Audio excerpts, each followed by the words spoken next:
Tatiana's Tea House. My husband and I have lived in the same house for almost 30 years. Every evening we take a walk. We always use the sidewalk, and after a few blocks we take a right and go to a small park that has a playground where we sit on one of the benches and talk while watching the children play. But one day, we found ourselves inexplicably lost and very confused. We had walked the 2 blocks to where the sidewalk veered to the right in order to get to the playground. But on this day, the sidewalk just disappeared. Instead of a sidewalk, there was now a dirt road, and on either side were woods. The woods were thick and dark. We both stood there confused and looking around for anything familiar, but when we turned to look behind us to retrace our steps, our neighborhood was gone. Behind us and in front of us was nothing but thick woods and the dirt path that went as far as we could see in both directions. I turned to my husband and said, "What just happened?" He shook his head but said nothing. He just kept staring down the road, rubbing his eyes in disbelief. "We must have taken a wrong turn," he finally said. I knew that he knew that was impossible. We had lived here long enough to know every twist and turn of our neighborhood, and we had never seen any woods. "Do you want to keep going or turn back?" I asked. "Well, it looks the same both ways. Might as well keep going," he said. We continued walking for quite some time. The further we walked, the stranger things got. A fine mist began to form, winding its way through the trees and skirting low across the path. The woods were unnaturally silent, which gave me an uneasy feeling in the pit of my stomach. I began to feel very odd. It felt as though we had been plucked up and placed on an alien planet. After walking in silence for a while, we noticed that the atmosphere seemed different. The air felt lighter and somehow bubbly, as though we had drunk a glass of bubbly champagne, tickling our nose and making us feel rather giddy. The change in atmosphere lessened our fear of the bizarre situation that we found ourselves in, and we began laughing and talking in a manner that we used to when we were younger. At one point, my husband took my hand, something he had not done in an exceptionally long time. We realized it was no longer a cold fall day, but now it felt mild. The feeling between us was light, airy, and filled with anticipation. Of what I didn't know, but I kept feeling that any minute something extraordinary was going to happen. At one point, when I looked over towards the trees, I noticed another path. It was going up an incline and further into the woods. "Let's check out this path and see where it goes," I said, grabbing my husband's hand and pulling him along. As we continued walking further into the woods, I noticed a beautiful fragrance drifting in the air that smelled of roses and jasmine. The fragrance was intoxicating and seemed to draw us further along the path, when suddenly we came upon an incredibly old blue and lavender building that was covered in moss and vines. Colorful woodland flowers led up to the door, and honeysuckle vines wound their way in mass over the little house and through the surrounding trees. There was a sign up over the door that read, "Tatiana's Tea House." The two of us looked at one another with that look that says, "Can you believe this?" We walked up to the front door. A small sign in the window read, "Open." So we opened the door and stepped inside. It It took us a moment to adjust our eyes to the dark interior. There were several tables and chairs, and in the middle of each table was a teapot. We chose a table by the window and sat down.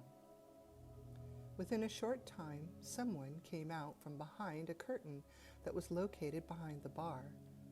It was hard to see who or what it was at first as they moved quickly, and the lighting in the place was sort of murky with a tinge of green, which made it difficult to really see what the person looked like. As the person approached, I could see it was a girl because of the crinoline dress she wore. The shadows made her face hard to focus on, but when the light caught her face, it was sparkling. "Good day to you?" I looked up into her sparkling face. "Yes, hello," I said. "We were so surprised to find this place. We've lived here around here for ages, and we've never seen these woods." The girl smiled indulgently before saying, "The tea and coffee choices are on the board. Today we have thistle soup with freshly picked mushrooms and pumpkin bread. Or, if you prefer something sweeter, we have a fresh raspberry layered cake." After she walked away and disappeared behind the curtain, I looked over towards my husband. Isn't this a strange little place? I wanted to get my husband's opinion about all this, but he didn't seem to have much to say, as he sat mesmerized by the crackling fire that suddenly lit in the fireplace. I followed his gaze, and I too started to get hypnotized as I watched the flames dance in a mad crimson circle. Even though many bizarre things had happened, I felt strangely relaxed, so much so that I literally could have fallen asleep if I'd rested my head upon the table. The girl suddenly reappeared to take our order. I'll have lavender tea, and I think we'll just share the raspberry layered cake," I said. "I will be back shortly with the tea and bits," she said, as she picked up the delicate china teapot and went back behind the curtain. Within seconds, she was back, and the lavender tea smelled heavenly as she poured it into the cup. Clouds of white steam wafted up into my face, making me feel slightly euphoric. The girls sat the raspberry layered cake on the table between us. "How long has this tea house been here?" I asked. The young woman smiled sweetly, but for a fraction of a second, the murky light reflected on her smile, and I was momentarily shocked to notice how sharp her teeth were. "Here in these parts, ma'am, time seems to run differently. Why, we've been here for as long as I can remember." "Enjoy your tea now," she said as she walked back behind the bar and disappeared again behind the curtain. I looked over at my husband. "Did you notice her teeth?" He shook his head no and picked up one of the forks and dove into the cake. I did the same, and in no time flat we had polished off that cake and drank the entire pot of tea. The moment we laid down our forks, the young woman reappeared from behind the curtain, right on cue. "Is there anything else I can get you?" she asked as she cleared the dishes. No," I said. "Just the check, please."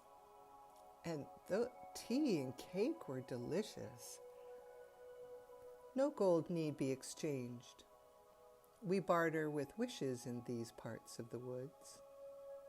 Unless, of course, you have something pretty and shiny you'd like to trade.